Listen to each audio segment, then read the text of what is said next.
practice? How can I make that a real thing and not just, fight the state institution because it doesn't give us freedom? It is not making this world feel democratic. So what is it in our practices? How do we make that true for us and not just keep resisting what is the structure that we're living in?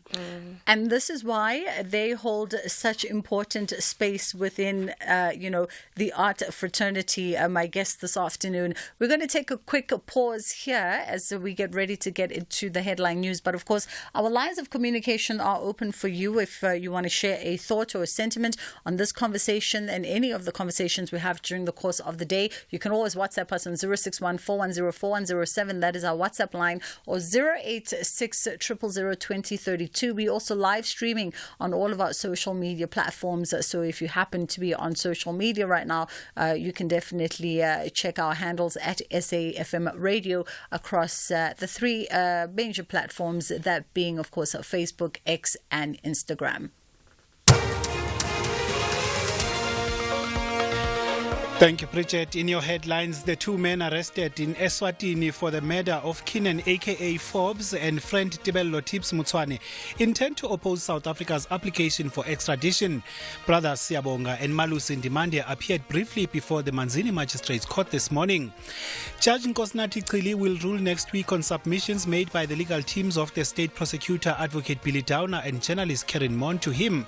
The submissions in the former President Jacob Zuma's private prosecution of Downer and Mon were made before the High Court in Pietermaritzburg this morning. And the South African Weather Service has issued a warning for heavy rains accompanied by severe hailstorms and strong winds in some parts of KwaZulu-Natal. There's also a possibility of flooding. I'll have details on these and other stories at 2.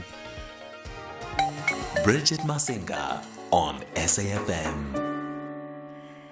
It is the Full Circle with myself, Bridget Masinga, today, and we are in conversation with Nondumiso Msimanga, who is from the Visual Identities and Arts and Design Research Center. She's also the lady behind the Radical Adlib, which is a project that she's done in partnership with Culture Review magazine.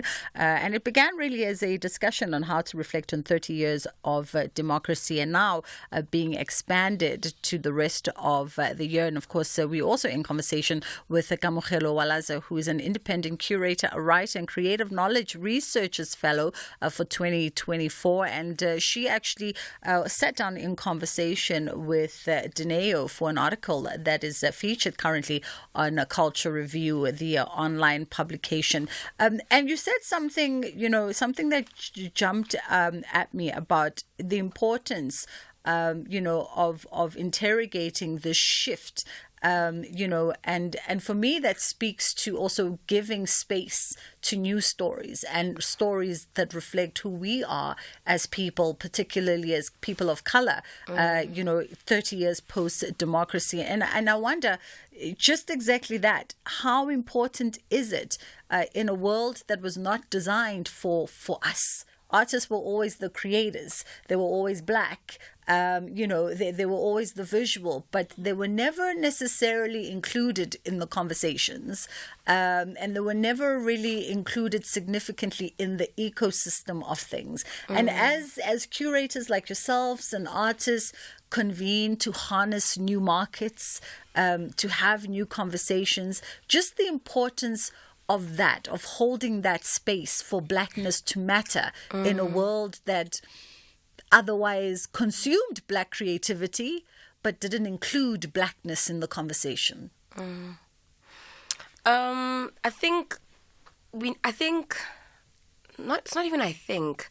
truly believe that we also need to give recognition to the people who came before I did, right? And I always call them people who are in their 40s, but they essentially but I think it's an honest conversation, because I think the work that they did prior my generation really made things easier for us, It's still a challenge as a black creative, as a woman, as a black woman, as a black curator, to move into these spaces, right? It's challenging. But essentially without them, I don't think